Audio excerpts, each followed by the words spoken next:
Hi friends, అగ్ని పరీక్ష season 2 third ఎపిసోడ్లో నాకు బాగా వైరల్గా అనిపించింది, బాగా మాట్లాడాలనిపించిన టాపిక్ ఏదైతే ఉందో దాన్ని నేను తమ్నేలుగా పెట్టాను.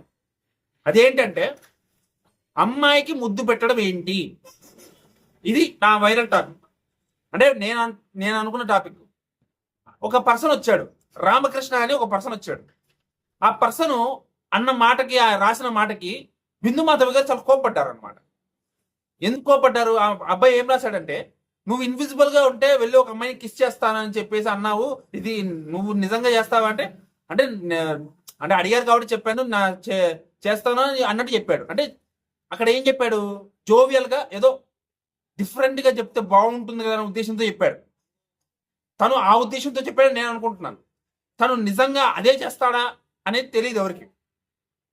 సో కానీ ఒక అమ్మాయికి కోపం రావడం సహజమే. ఎందుకంటే నువ్వు ఇన్విజిబుల్ గా ఉంటే వెళ్ళి కిస్ చేస్తావా, కిస్ చేయడం ఏంటి, ఆ ఉద్దేశం ఏంటి, అక్కడే అర్థమైపోతుంది నీ క్యారెక్టర్ ఏంటో అని చెప్పేసి బిందుమాధవి గారు అన్నారు. నాకే తప్పు అనిపించాలి బిందుమాధవి గారు చెప్పింది.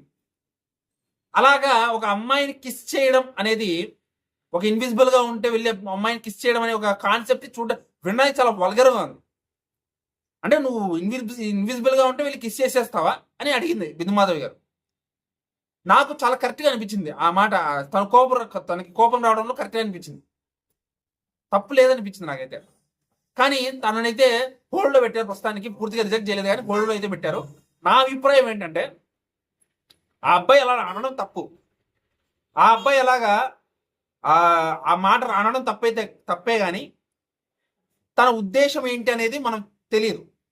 తను ఏ ఉద్దేశంతో అన్నాడు, ఏదో సరదాగా ఏదో డిఫరెంట్గా ఉంటే బాగుంటుంది అన్నట్లు చెప్పాడు, లేకపోతే తన మెంటాలిటీ నిజంగా అంతేనా, ఇది పూర్తిగా మనకి తెలియదు. కాబట్టి ఆ అబ్బాయి తప్పు రైట్ అనేది తెలిసి చేయడం కష్టం ఇప్పుడైతే.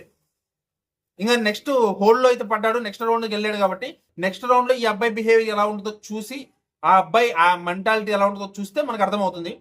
నా వరకు అయితే ప్రస్తుతానికి అయితే తను రాంగ్ చేశాడు అనిపించింది. బట్ తన క్యారెక్టర్ రాంగ్ అనడం మాత్రం నాకు నచ్చలేదు. ఆ ఒక్క మాట పట్టుకుని తన క్యారెక్టర్ని పూర్తిగా అనాలిసిస్ చేయడం అనేది కరెక్ట్ కాదు. బిందుమాధవి గారు కొంచెం చూసుకుంటే బెటర్ ఏమో. అంటే అంటే ఆ మాట అంటే కోపం రావడం మామూలే కానీ, ఓకే, కానీ తన క్యారెక్టర్ని అప్పుడే పూర్తిగా మనం అనాలిసిస్ చేయకూడదు, ఫిక్స్ అయిపోకూడదు ఒక్క మాటకే. చూద్దాం నెక్స్ట్ ఎలా ఉండబోతుందో. నాకైతే ఓవరాల్గా ఎపిసోడ్లో ఇది ఒక్కటి నాకు మాట్లాడాలనిపించింది కాబట్టి మాట్లాడాను అనమాట. ఓకే.